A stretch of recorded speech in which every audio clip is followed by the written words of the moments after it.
Ebola Chrono Plus avec Adiatou Yassal.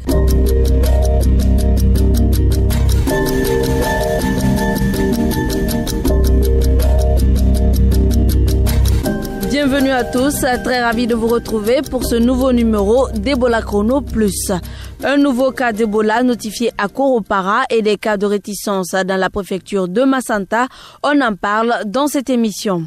Des drépanocytaires ont bénéficié de prothèses de hanches. Plus de détails dans un instant avec Mohamed Koma. L'invité du jour, le docteur Mamadi Dramé, président de l'ONG médicale SOS Drépano Guinée, nous parlera de la situation actuelle de la drépanocytose en Guinée.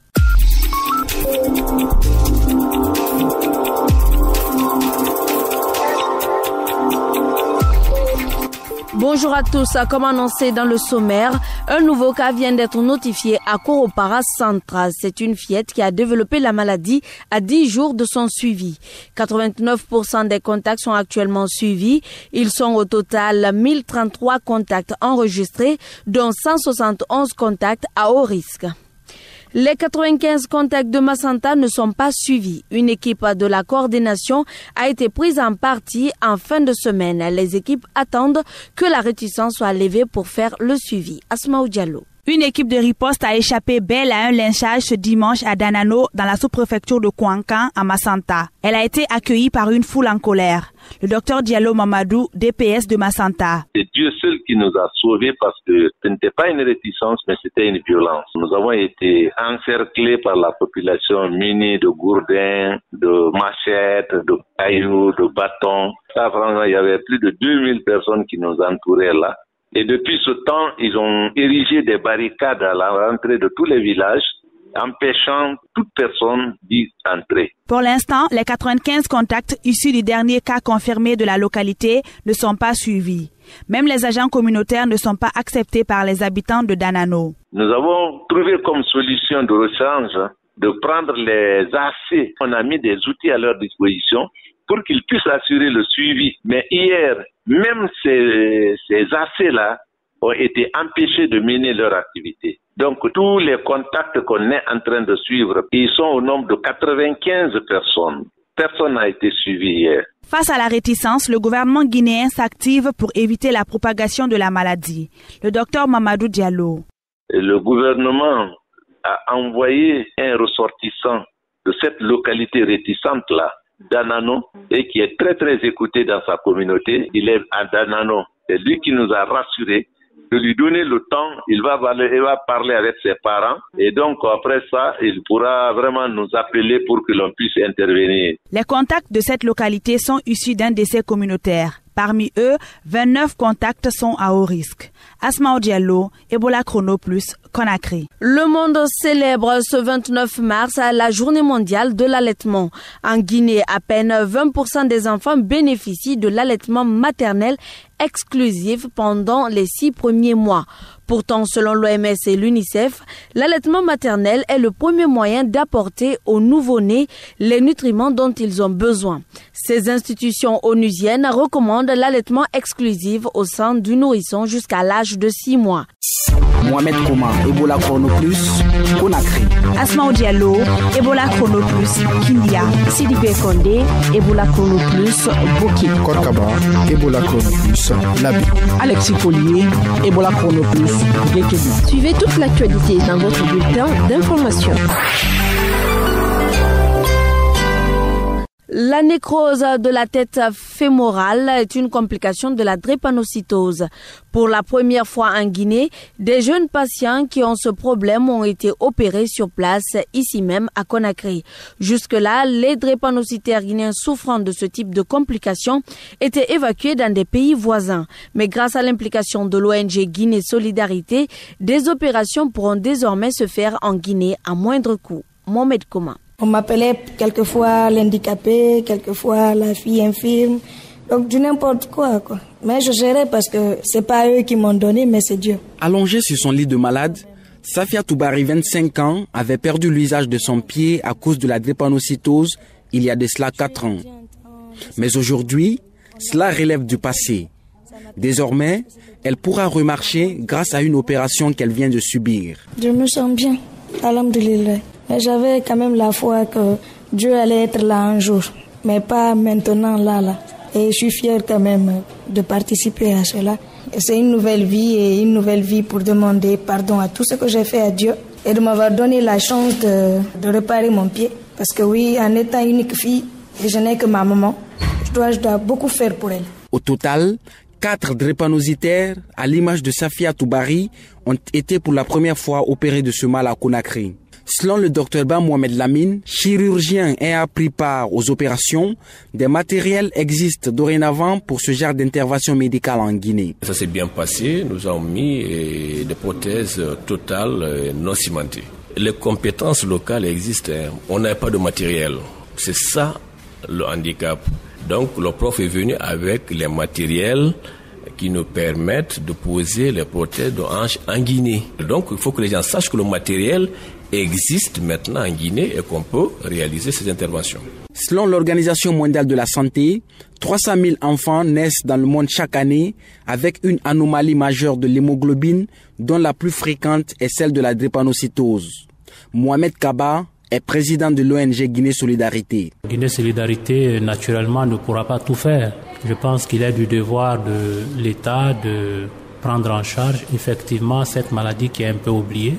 Effectivement, de permettre qu'il y ait de la sensibilisation, qu'il y ait des appareils d'électrophorèse pour pouvoir faire des tests de dépistage. Et comme ça, on préviendrait la maladie, on éviterait les complications. On ne peut pas tout faire, mais c'est un processus qui va s'étaler. La drépanocytose touche plus de 50 millions de personnes dans le monde. Pourtant, rares sont les personnes qui connaissent son existence ou savent même qu'elles en sont atteintes. C'est en Afrique que les drépanocytaires sont de plus en plus nombreux. En Guinée, aucune statistique n'est encore disponible. Mohamed Kouma, Ebola Chrono Plus, Conakry. Korkaba, vous venez de suivre avec nous le reportage de Mohamed Kouma. Il est vrai que de nombreux enfants souffrent de la drépanocytose. Parlez-nous de cette maladie. Qu'est-ce que c'est au juste? Alors, la drépanocytose est une maladie du sang caractérisée par une déformation des globules rouges qui, au lieu d'avoir la forme circulaire, prennent une forme de faucille ou de croissant. Cette anomalie est due à une mutation génétique qui fragilise les globules rouges. Et conséquence, les globules rouges se détruisent et peuvent bloquer la circulation au niveau des artères et des vaisseaux, et donc empêcher la distribution de l'oxygène dans l'organisme. Mais comment se manifeste cette maladie? D'abord, il y a 2 formes de drépanocytose. Il y a la forme hétérozygote, où la personne est porteuse du gène mais ne développe pas la maladie. Et il y a la forme homozygote, où le malade développe les signes cliniques de la maladie. C'est la forme d'ailleurs grave. Et elle se traduit chez l'enfant de 12 à 18 mois par un nictère, c'est-à-dire une coloration jaune des yeux, des ongles et même de la peau. On note une pâleur, un gros foie et une grosse rate. Des crises douloureuses abdominales et des douleurs des membres sont caractéristiques.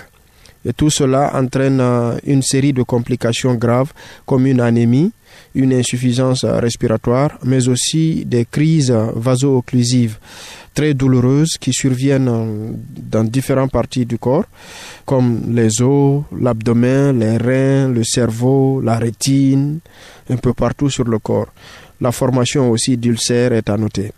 Et les malades de drépanocytose ont un risque élevé de contracter de graves infections bactériennes en raison d'une destruction progressive de la rate qui, à ce moment-là, ne remplit plus son rôle dans le système immunitaire. Dans les cas les plus graves, le malade peut mourir d'un infarctus cérébral. Korkaba, merci.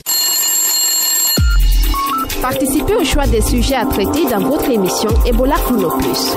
Un sujet de santé vous intéresse? Proposez-le nous au 624 19 78 64. Pause musicale avec ce titre, La drépanocytose, ça vous dit quelque chose? C'est chanté par un collectif d'artistes français. Écoutez et on se retrouve juste après. À travers les âges, elle se partage tel un héritage. La drépanocytose, ça vous dit quelque chose? la trépa, les hématies. Ça vous dit bien quelque chose? La voilà peut-être, la problématique. Pourtant c'est authentique, c'est la maladie dite génétique la plus répandue en France. Mais aussi on pense dans le monde, malheureusement dans l'ignorance. 50 millions de cas dans le monde, c'est énorme, et même pas on nous informe. Personne n'en parle nulle part, ni à l'école, ni à la télé, ni à la radio, ni même sur les autres médias. Pour les malades, leurs parents, leurs amis, leurs voisins, leurs collègues, leurs enfants, c'est trop navrant. Mais maintenant, révoltant. C'est quand même singulier, surtout que lorsqu'on va sur Wikipédia, on découvre qu'elle touche en particulier les gens dits de couleur. Les Noirs, les Hindous, les Beurs et tous les Méditerranéens. À travers les âges, elles se partagent tel un héritage. J'entends pas ou quoi? Malgré les avancées de la science, elle perpétue ses ravages dans un profond silence. À travers les âges, elles se partagent tel un héritage. Malgré les avancées de la science, elle perpétue ses ravages dans un profond silence. Aujourd'hui en France, devant notre profond silence, si semblable à une posture d'indifférence. Capsule nutrition avec le docteur Arsène du Programme alimentaire mondial PAM. Question du jour. Combien de fois la femme enceinte doit manger par jour? La femme enceinte doit manger au moins 3 repas par jour. En plus, elle doit prendre au moins un goûter entre les repas. Le goûter peut être par exemple le yaourt, le lait caillé, une boule d'acassa à base de miel, les galettes, les arachides, la mangue, la banane et bien d'autres fruits. À chaque repas, elle doit manger des aliments divers et en grande quantité pour couvrir entièrement ses besoins nutritionnels et ceux de l'enfant en développement. Elle doit boire beaucoup d'eau, une eau potable. Ebola Chrono Plus, l'invité du jour.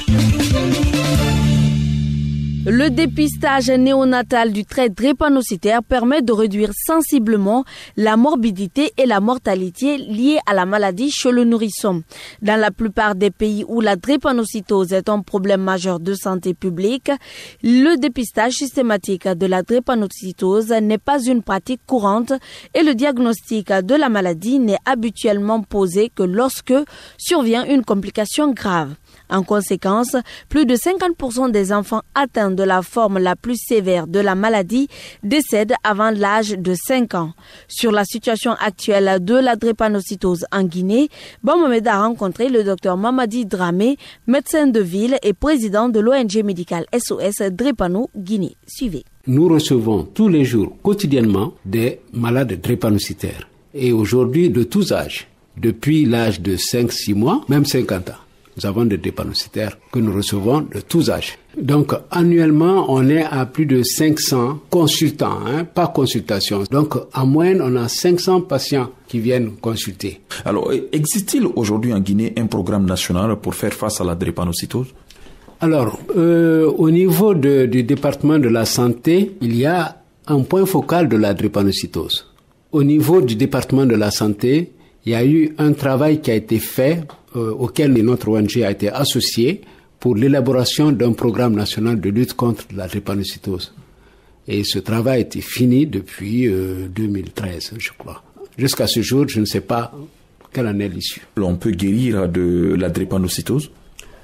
Aujourd'hui, on peut dire avec l'avancée de la médecine qu'on peut guérir de la drépanocytose, mais il faut mettre ça entre guillemets parce que il s'agit de techniques très lourdes, très spécialisées, qui n'existent que dans quelques pays développés, mais qui sont très limitées. Le nombre de cas éligibles à ce traitement, très très restreint par rapport au nombre de malades. Est-ce que la prise en charge des malades de la drépanocytose a des conséquences financières très lourdes? Je ne connais pas de maladie qui soit plus lourde sur le plan financier, social, psychologique que la drépanocytose. Je n'en connais pas. Elle est plus lourde que le paludisme, elle est plus lourde que la tuberculose, que le VIH-Sida et que Ebola. Qu'est-ce qui rend compliqué de la prise en charge des drépanocytaires?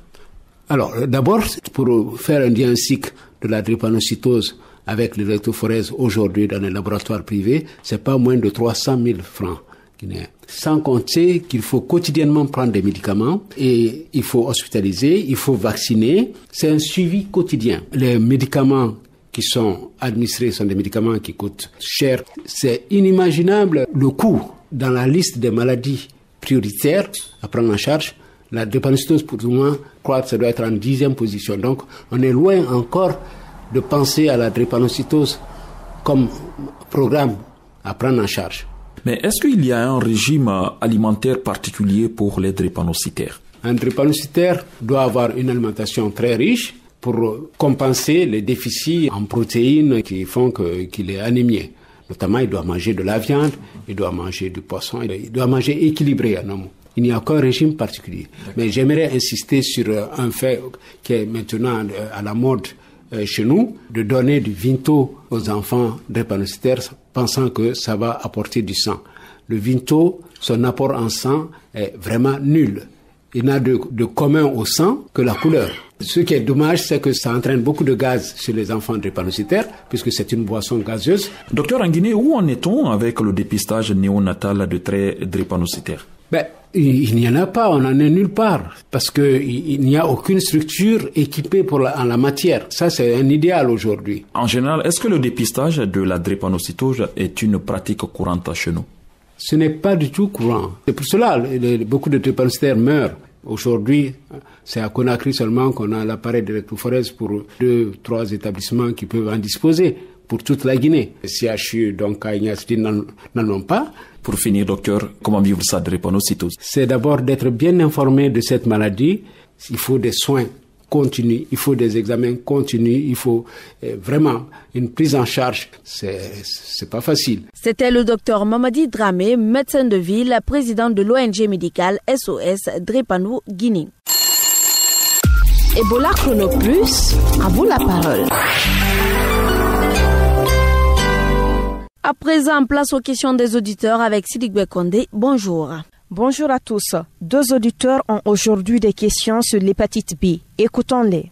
C'est Kourouma Louisseni. Je veux savoir quelle est l'évolution de la maladie de l'hépatite B, parce que c'est une maladie qui est très complexe. Je ne sais pas quelles mesures de prévention qu'il faut prendre. Bon, je m'appelle Sekou Bangoa. Je veux savoir comment la maladie se transmet directement. Est-ce que vous voyez, j'aimerais savoir. En réponse à la première question, sachez que dans le monde, le virus de l'hépatite B est responsable de 600 000 décès par an.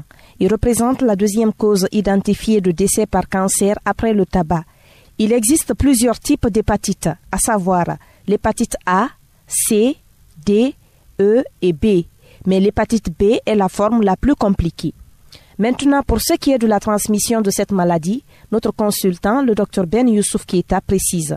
Le mode de transmission de l'hépatite virale B est soit par rapport sexuel, par injection, par toxicomanie, par la transfusion sanguine et surtout par la transmission fœto-maternelle, c'est-à-dire de la maman à l'enfant pendant l'accouchement. Le contact est avec une personne infectée. Donc, une fois donc dans le sang, le virus atteint directement le foie et se multiplie. Et là, il peut causer une inflammation. Dans certains cas, il y a fièvre, vomissement, nausée, diarrhée, la couleur jaune des yeux qu'on appelle ictère et les selles qui sont blancs. Mais ce virus, il est si dangereux qu'il peut directement et rapidement détruire les cellules hépatiques, devenir chronique, ce qu'on appelle la cirrhose.